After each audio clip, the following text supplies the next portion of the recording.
Kwihaza mu biribwa ni imwe mu nshingano buri gihugu ku isi cyihaye mu ntego ngari z'iterambere rirambye SDGs.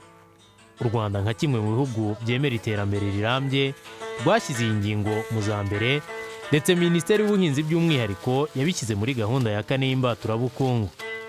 Umusaruro wangirika mu gihe cy'isarura ni imwe mu mbogamizi zibangamiye kwihaza mu biribwa, cyane ko ubushakashatsi bwagaragaje ko 30% by'umusaruro wangirika mu gihe cy'isarura. Umushinga wo gutunganya umusaruro ukomoka ku buhinzi n'ubworozi no guteza imbere ubuhinzi bw'umwuga PASP washyize ingufu mu kugabanya umusaruro w'ibigori wangirika, uhugura abahinzi bibumbiye mu makoperative atandukanye ahinga igihingwa cy'ibigori ku buryo bwiza bwo kubungabunga umusaruro.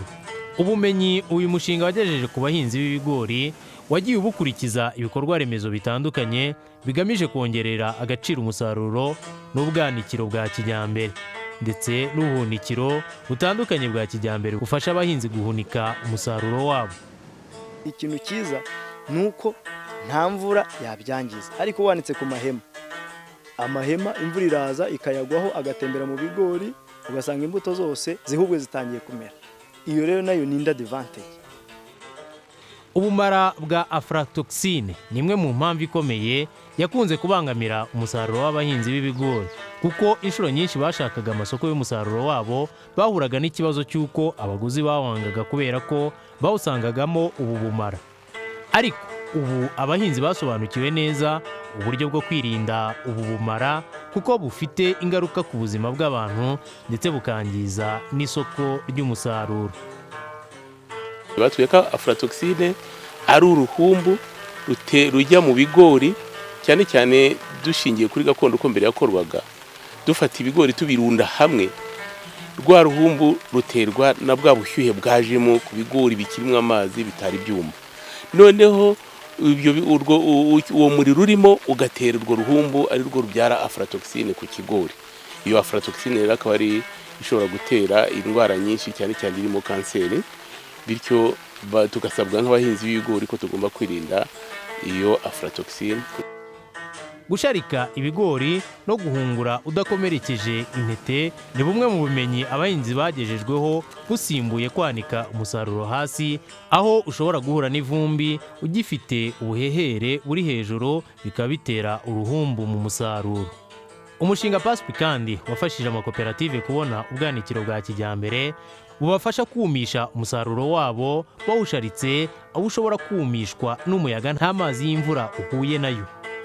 Kuri ubu bwanikiro kandi hiyongeraho ubwanikiro bwa gakondo hakoreshejwe ibiti n'amahema. PASP ikaba yarunganiye abahinzi mu kubona amahema azabafasha kurinda ko imvura igwa mu musaruro. Ikigori cyacu turagenda tukagisarura iyo kimaze kwera neza, ni ukuvuga ngo kiba gifite ubuhehere 21%. Noneho twamara kukizana tugakuraho ibishishwa by'inyuma, tugasigazaho agashishwa gatwikiriye ikigori. Noneho twarangiza tukagisharika kugira ngo bwa buhehere buzave kuri 20 buzamanuke buzagere wenda nko kuri 14 cyangwa 15. Iyo bimaze kugira 15 rero ari nk'ibigori wenda tuzahungura cyangwa se tuzahunika, tubikuraho bina bishishwa tukabyanika, noneho bikagera ku kigero cya 13 cyangwa se 12 n'igice.